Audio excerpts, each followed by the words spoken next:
With Medicare Advantage, if you enroll in a Medicare Advantage plan, you're going to be subject to the networks that are with those plans. And basically what a network is would be like an HMO or a PPO, something that you may be familiar with.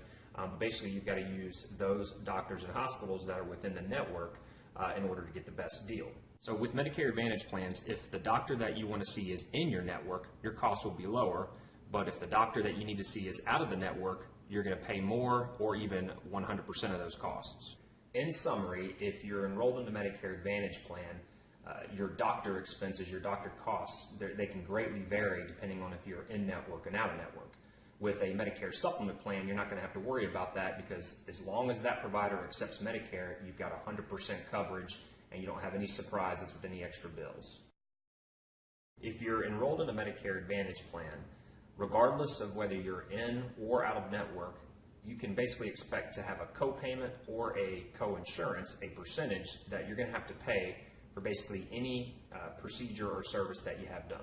If you decide that Medicare Supplement insurance is right for you, there's 11 Medicare Supplement plans to choose from, and out of those plans, only one of them has a copayment. So if you choose one of the other 10, then you're not going to have any copayments. If you decide to enroll into a Medicare Advantage plan, all the Medicare Advantage plans, they can have up to a $6,700 maximum out of pocket. Not every single Medicare Advantage plan will have that $6,700, but they can have up to a $6,700 out of pocket, which is basically made up of all of the copayments and co-insurance that you pay while on the plan. With Medicare Supplement plans, you have the option to select a plan that has no out-of-pocket costs at all. With Medicare Advantage plans, there are pre-certifications and pre-authorizations. So depending on the service or the procedure, you may have to get a pre-authorization or a pre-certification. With Medicare Supplement plans, you don't have to worry about any pre-authorizations or pre-certifications. If it's medically necessary, then Medicare will approve it and your Medicare Supplement plan will pay how it's supposed to pay. If you have a Medicare Advantage plan, the plans are approved yearly and can be dropped. And every time that they discontinue a plan, then you're going to have to go out and find another Medicare Advantage plan in your area. With Medicare Supplement insurance, your plan cannot be dropped. It's guaranteed renewable for life as long as you pay the premiums, regardless of how much you use the coverage. If you have a Medicare Advantage plan and you're out of state, you still have to make sure that you check to see if that doctor is in or out of the network.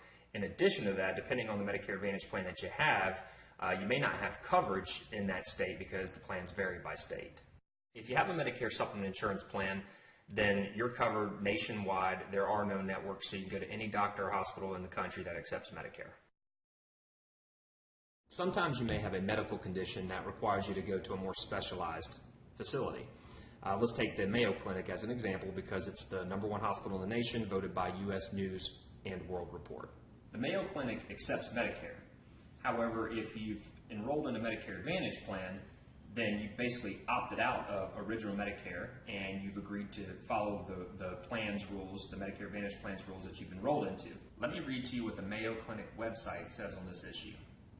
Many health plans require pre-certification and sometimes predetermination of medical necessity prior to care being rendered. In addition, some services may not be a covered benefit for some plans. Investigating coverage requirements and limits can take up to 6 weeks, and some services require pre-certification staff to supply photos and medical necessity information to your insurance company. For example, services that may require pre-certification include outpatient and inpatient hospital services, observation services, invasive procedures, CT, MRI, and PET scans, and colonoscopies. Let me explain to you what this means.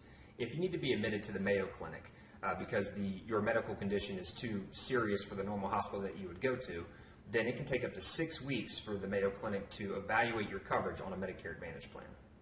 If you need to be admitted to the Mayo Clinic and you have a Medicare Supplement plan, then you'll have coverage. I think you can see in comparing the Advantage plans with Medicare Supplement that the Medicare Supplement option just has a real beautiful simplicity to it, and you know exactly what you're going to get. And with the Medicare Advantage plan, there's just a lot of unknowns and more complexities and different surprises that can come up that can make a lot of people uncomfortable. If you're interested in learning more about the differences between Medicare Supplement and Medicare Advantage, I've created a whole nother presentation on that will pop up at the end of this video, as well as in the description below. If you're interested in learning more about the different Medicare Supplement Plans and the benefits of those plans, I've created a video on each Medicare Supplement Plan that you'll see in a playlist at the end, as well as in the description below this video.